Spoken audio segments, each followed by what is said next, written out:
सोचो एक ऐसा वक्त जब पूरी दुनिया की कमाई का 25% सिर्फ एक देश के पास था और वो देश था हिंदुस्तान।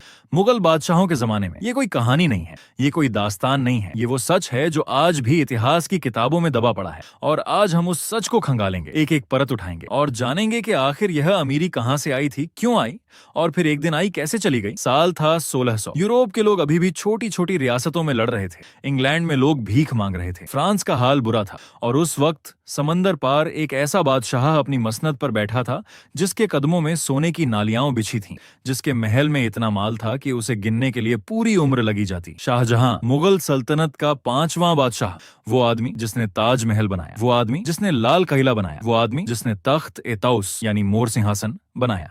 लेकिन यह सब सिर्फ जेवर थे उसकी सल्तनत के। असली अमीरी तो कुछ और ही थी। अर्थशास्त्री एंगस मैडिसन ने अपनी रिसर्च में यह साबित किया था कि मुगल हिंदुस्तान 1600 के करीब पूरी दुनिया की जीडीपी का लगभग 22 से 25% उत्पादन करता था। यह आंकड़ा सोचने पर मजबूर कर देता है। आज अमेरिका दुनिया की जीडीपी का सिर्फ 15% है और मुगल हिंदुस्तान उससे भी ज्यादा था। तो आखिर यह दौलत आई कहां से और कहां गई? पहले बात करते हैं उस जमीन की जिस जमीन पर यह सब खड़ा था। हिंदुस्तान की मिट्टी सोने से भी ज्यादा कीमती थी। यहाँ की खेती इतनी जरखेज थी कि एक बीज से 10 दाने निकलते थे। मौसम साफ था, नदियां भरी थीं और यहाँ का किसान पूरे साल मेहनत करता था और पेट भरकर फसल उगाता था। अकबर ने जमीन का जो राजस्व प्रणाली बनाई थी, उकसद जब्त प्रणाली, वो अपने आप में एक इनकलाब था। पूरी जमीन नापी गई, फसल देखी गई और उसी हिसाब से लगान लागू किया गया। ये इतना सही था कि कुछ इलाकों में किसान खुश थे और कुछ इलाकों में तो खुद से ज्यादा लगान देना चाहते थे, क्योंकि उन्हें पता था कि अगर देश तरक्की करेगा तो उन्हें भी फायदा होगा। लेकिन सिर्फ खेती से इतनी दौलत नहीं आती। असली खेल तो तिजारत का था, व्यापार का। मुगल हिंदुस्तान दुनिया का सबसे बड़ा कपड़ा निर्यातक था। मलमल, रेशम, सूती, यहाँ के कारीगर हाथों से ऐसा कपड़ा बुनते थे जो आज भी किसी मशीन से नहीं बनता। ढाका की मलमल, जिसे बुनी हुई हवा कहा जाता था, इतनी पतली थी कि एक पूरी साड़ी को अंगूठी के अंदर से खींच सकते थे और यह कपड़ा यूरोप में सोने के भाव बिकता था। सूरत का बंदरगाह, जो मुगल सल्तनत का सबसे बड़ा समंदर का दरवाजा था, रोज हजारों जहाज अंदर बाहर करता था। मसाले, कपड़ा, हीरे, रेशम, सब कुछ यहाँ से निकलता था और बदले में आती थी चांदी। यूरोपीय देश अपनी चांदी दे रहे थे हिंदुस्तान का माल खरीदने के लिए, इसीलिए मुगल खजाना रोज भरता ही जाता था। अब सोचो, जब खजाना इतना भर रहा था तो शाहजहां उस खजाने का करता था क्या? शाहजहां का शौक था बनाने का, और यह शौक दुनिया का सबसे महंगा शौक बना। सिर्फ ताजमहल बनाने में उस जमाने के हिसाब से लगभग 32 करोड़ रुपए लगे। आज की वैल्यू में यह लगभग 70 अरब डॉलर के बराबर है। सिर्फ एक इमारत, एक मोहब्बत की निशानी, और यह एक अकेली इमारत शाहजहां के खजाने की ताकत दिखाती है।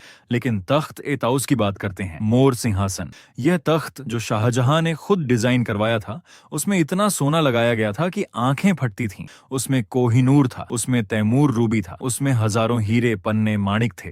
पूरी दुनिया के साहूकार उस तख्त को देखने आते थे। फ्रांसीसी रत्न शास्त्री जॉन बैप्टिस्ट टेवर्नियर ने लिखा था कि उस तख्त की कीमत उसके जमाने में लगभग 6 करोड़ रुपए थी, जब 1 रुपया आज के 10,000 रुपए के बराबर था। लेकिन यहाँ एक सवाल उठता है जो शायद आप भी सोच रहे हैं। अगर सल्तनत इतनी अमीर थी तो आम आदमी का क्या हाल था? क्या सिर्फ बादशाह अमीर थे और बाकी सब भूखे? यही वो चीज है जो इतिहास की किताबों में दबा दी गई। हकीकत तो यह थी कि मुगल जमाने में एक आम कारीगर भी इज्जत से जीता था। एक बुनकर, कपड़ा बुनने वाला, ये महीने में इतना कमाता था कि 2 वक्त की रोटी तो थी ही, साथ में घर भी था। यूरोपीय यात्री जब हिंदुस्तान आए तो वो हैरान थे। उनके देश के मजदूर जो कमाते थे उससे कहीं ज्यादा यहाँ का आम इंसान कमाता था। फ्रांसुआ बर्नियर, एक फ्रांसीसी डॉक्टर जो शाहजहां के जमाने में हिंदुस्तान आया, उसने लिखा कि आगरा और दिल्ली की बाजारों में इतना माल था कि उसे लगता था जैसे वो दुनिया के दोनों सबसे अमीर शहरों में है। वो कहता है कि एक छोटी सी दुकान में भी इतनी चीजें थीं जो यूरोप के किसी बड़े महल में भी मुश्किल से मिलती थीं। तो फिर आखिर क्या हुआ? ये सोना, ये चांदी, ये दौलत कहाँ गई? यहाँ से शुरू होती है वो कहानी जो दिल तोड़ती है। शाहजहां के बाद औरंगजेब आया। औरंगजेब एक अलग तरह का बादशाह था, सख्त फौजी और दीन परस्त। उसने दक्षिण में फौजकशी जारी रखी दशकों तक, और उस फौजकशी का खर्चा मुगल खजाने से निकलता रहा, रोज, साल दर साल, लगातार। औरंगजेब की फौजी मासिक खर्ची इतनी बड़ी थी कि खजाना जो शाहजहां ने भरा था धीरे धीरे खाली होने लगा। और जब औरंगजेब 1707 में मरा तो मुगल सल्तनत टूटती चली गई। छोटे छोटे नवाब अलग हो गए, मराठे ताकतवर हो गए, और फिर अंग्रेजी ईस्ट इंडिया कंपनी आई, पहले व्यापारी बनकर, फिर दोस्त बनकर, फिर धीरे धीरे हाकिम बनकर। और जब तक हिंदुस्तान को पता चला तब तक सब कुछ जा चुका था। शोधकर्ता उत्साह पटनायक ने हिसाब लगाया कि ब्रिटिश राज के दौरान 1765 से 1938 तक हिंदुस्तान से लगभग 45 ट्रिलियन डॉलर की दौलत इंग्लैंड ले जाई गई। आज की वैल्यू में 45 ट्रिलियन डॉलर, वो दौलत जो हजारों सालों में बनी थी, सिर्फ 200 सालों में लूट ली गई। और तख्त ए ताउस, वो मोर सिंहासन जिस पर शाहजहां बैठा करता था, नादिर शाह ने 1739 में दिल्ली पर हमला किया। उस हमले में इतना खून बहा कि चांदनी चौक की नालियां लाल हो गई थीं। और वो तख्त, वो सोना, वो कोहिनूर सब फारस चला गया। फिर कोहिनूर घूमता रहा अफगानिस्तान, पंजाब और आखिरकार 1849 में अंग्रेजों के हाथ लगा।